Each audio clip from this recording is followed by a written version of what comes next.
3 साल 3 जन्म नियर बीतल बा। अब ई जुदाई सहल बहुत मुश्किल बा।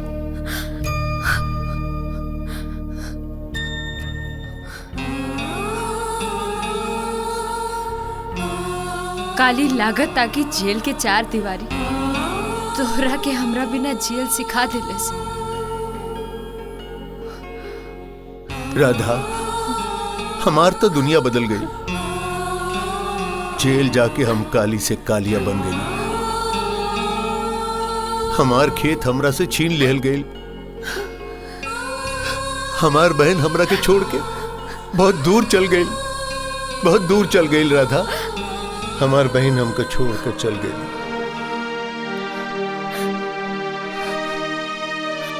हम इतना कहतानी काली कि तू सब भूल जा, पर पुरान बात याद कैला से दिल के बस दुख होला।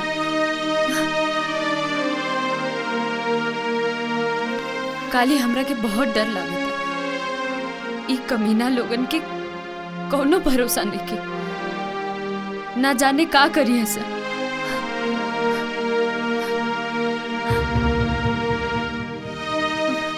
अब हम ई डर से बहुत आगे निकल आए नहीं राधा, और डर के आगे सिर्फ जीत होला। हमरा तबाही के जिम्मेदार कुंदन और प्रताप के हम बर्बाद कर दे, बर्बाद कर दे राधा। काली, हमरा के एक बात आज ले समझ में ना आई कि गौरी ऐसन काहे कैलस। जहाँ तक हम अपन सहेली के जानत रहनी हम, वो इतना कमजोर ना रहे। ये बात तू ठीक कहलू राधा। हमका भी गौरी का मौत स्वाभाविक ना लगल। जरूर ओकरा पीछे कोनो वजह बा। राधा, जबले हम एकर जड़ तक ना पहुंच जाए, चैन से ना बैठब चैन से।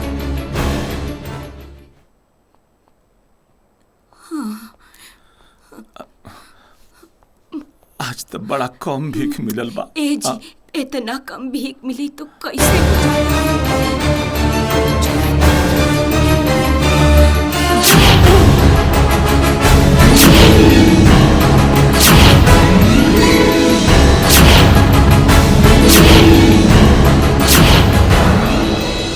काली बेटा, ए मन हमने के कौनो गलती नहीं खे, कौनो गलती नहीं खे बेटा।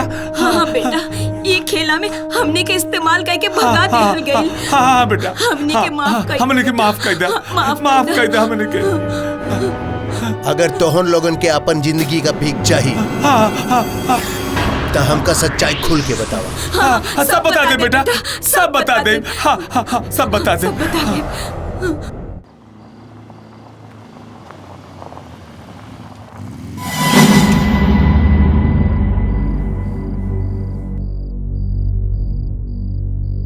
भैया, तू यहाँ? अपन संग भैल हर एक हादसा के हम अपन तकदीर के खेल समझत रहली, मगर हरामी हम तोहरा के अपन करेजा सौंपले रहली। साफ साफ बता का भइल हमरा बहन के साथ, वरना टांग पे टांग रख के चीर दे। बता मादर जात। भैया, भैया हमके माफ कर दे भैया। हमरा कोनो गलती नहीं के भैया। ये सब कुंदन के साजिश है भैया। ओकरे कहे पर हम ये सब कह लिए भैया। हम तोरा के सब कुछ सच बताओ तनी भैया।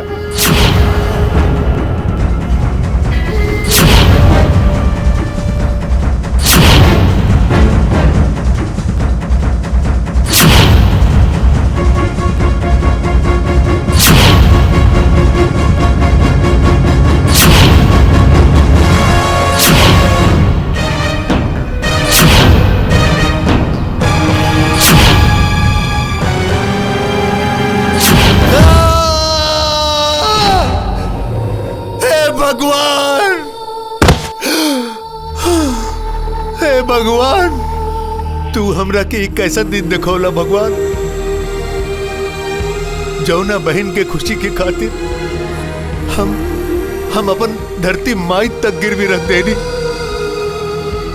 वही बहन का ई दशा ना भगवान। तोहरा इंसाफ हमका नीक ना लगल, हमका नीक ना लगे तोहरा इंसाफ। लेकिन अब इंसाफ हम करब इंसाफ।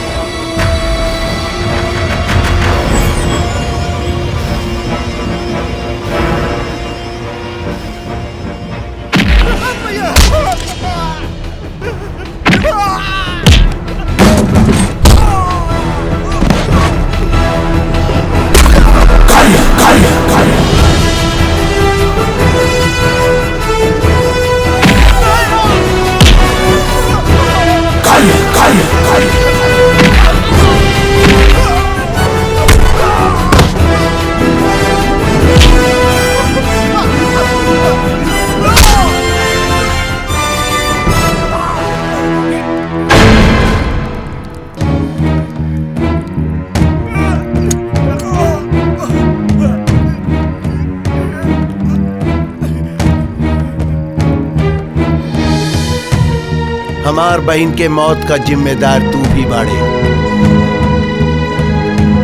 देख अब तोरा के बतावतनी कि जिंदा जले का सुख का होला।